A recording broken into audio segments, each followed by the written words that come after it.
All right, what's up, guys? So a lot of you may already know how to slip, how to roll, how to get your head off that center line, create openings for counter punches, and you may know how to put your punches together in combination to overwhelm your opponent. Except today, I'm gonna give you 10 different methods you can use to integrate the two of those things so that you can bring it all into one cohesive strategy. So let's get right into it. Okay, so before I can show you these methods, what you gotta remember is a lot of times when you're in your boxing stance, if you have even weight distributed between your front foot and your back foot, your center of gravity should be right below you.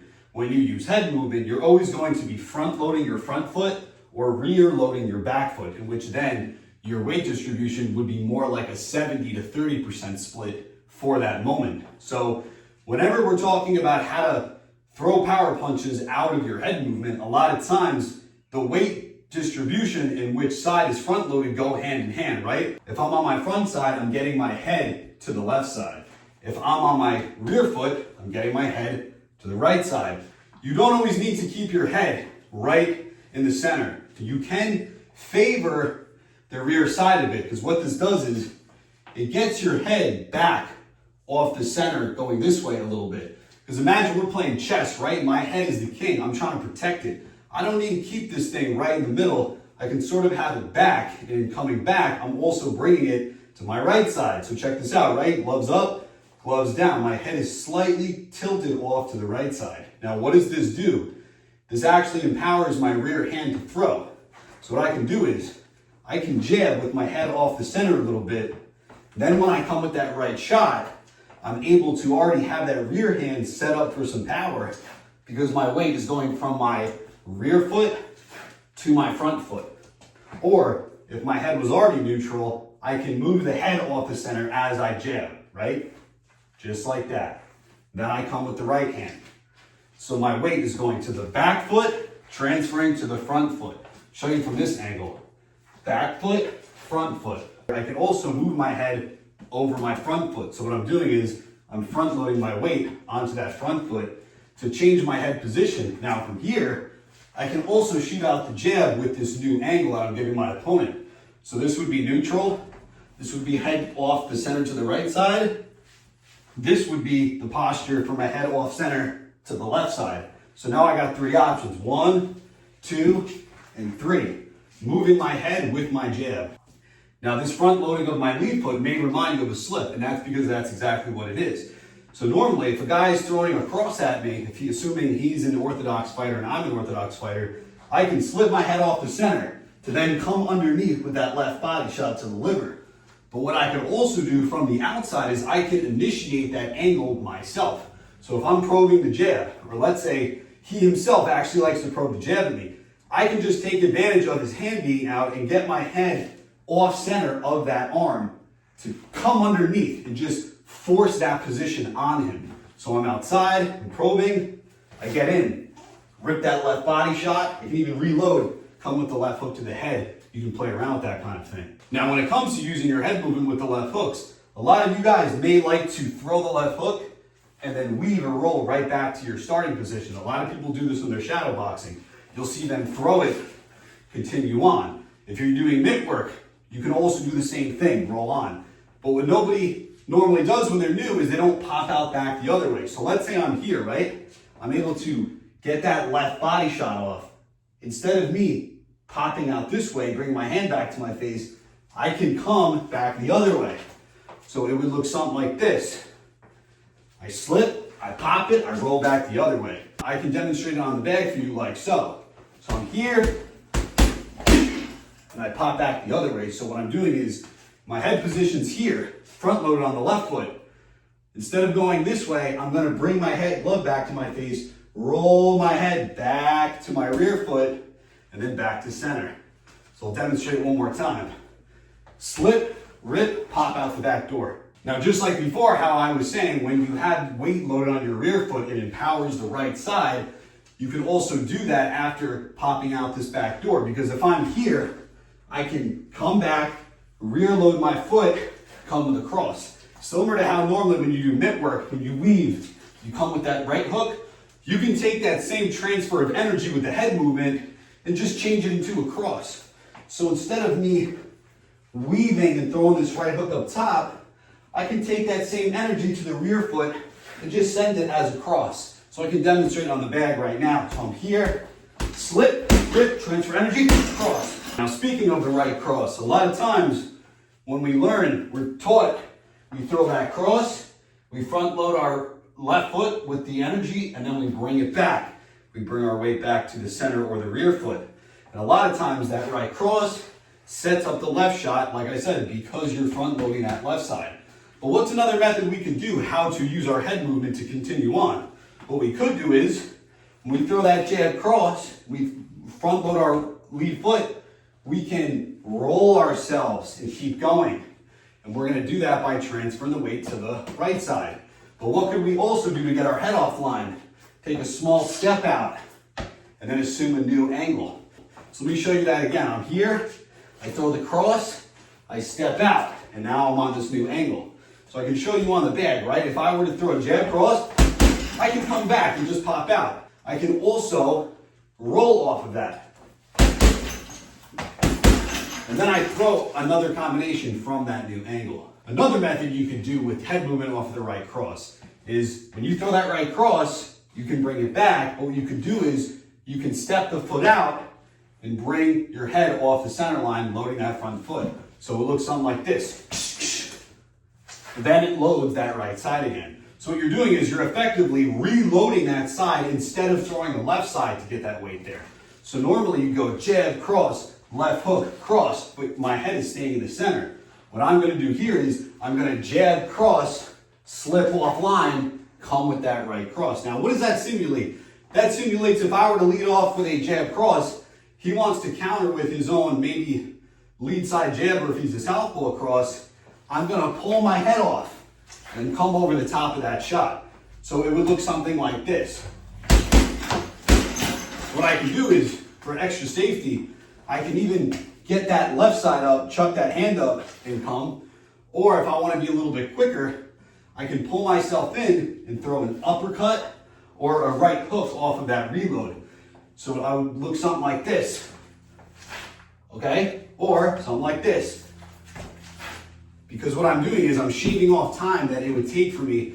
If I threw that left hand, I have to pull myself to my rear foot to make an effective left hook.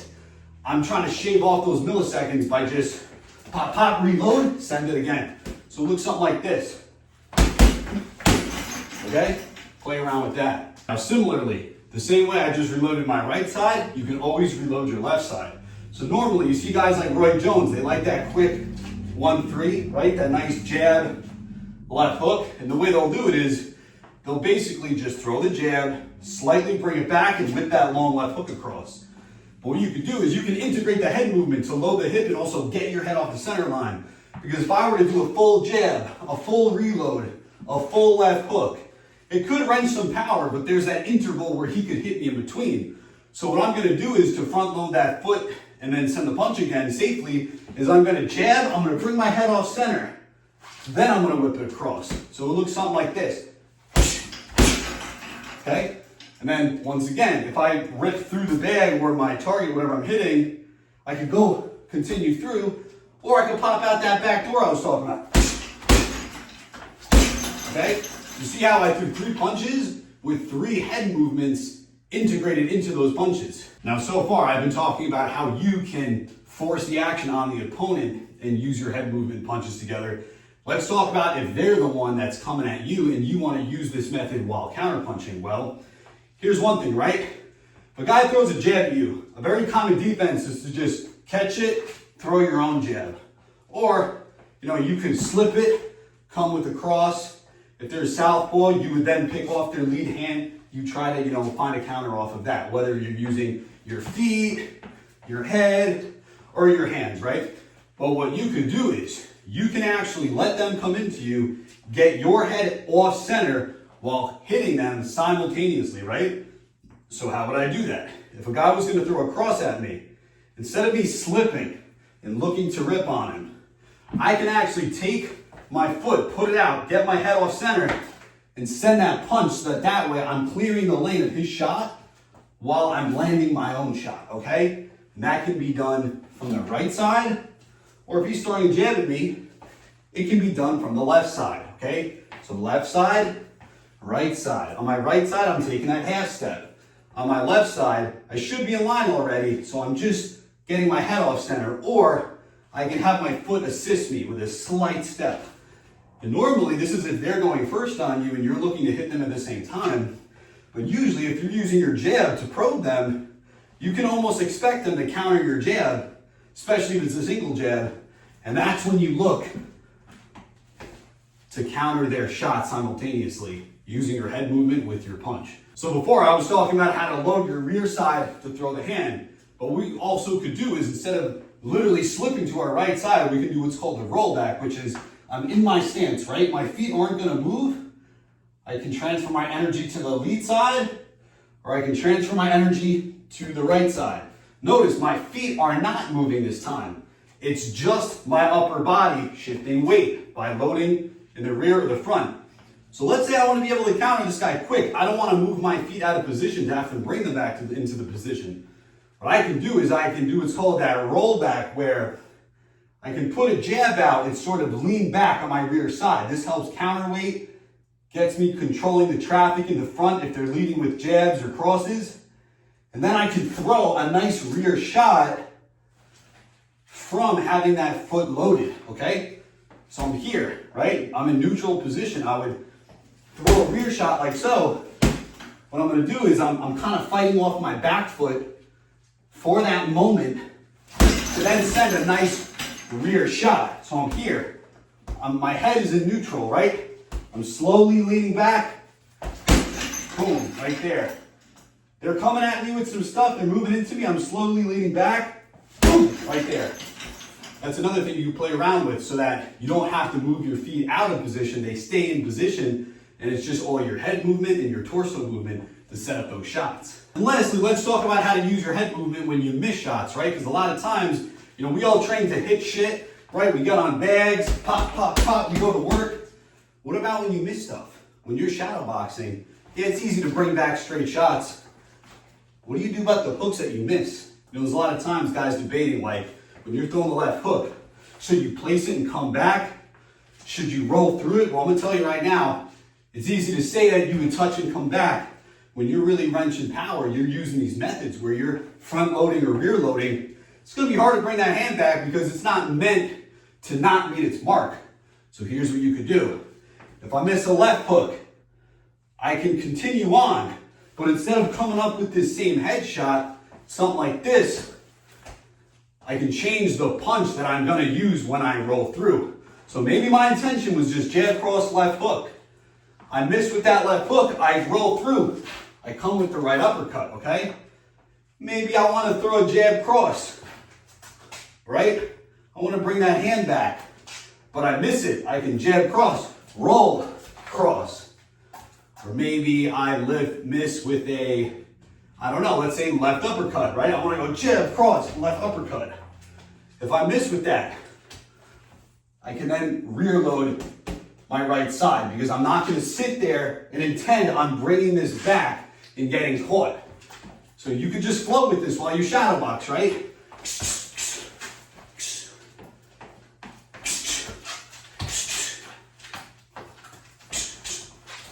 Okay, see what I did there? My intention was to only throw the jab rear uppercut.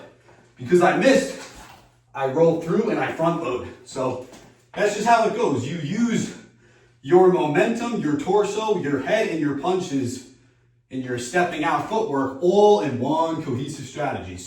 Hope you guys enjoyed these concepts, enjoyed the video. For those of you that made it to the end, go like, share, and subscribe. Stay tuned for more.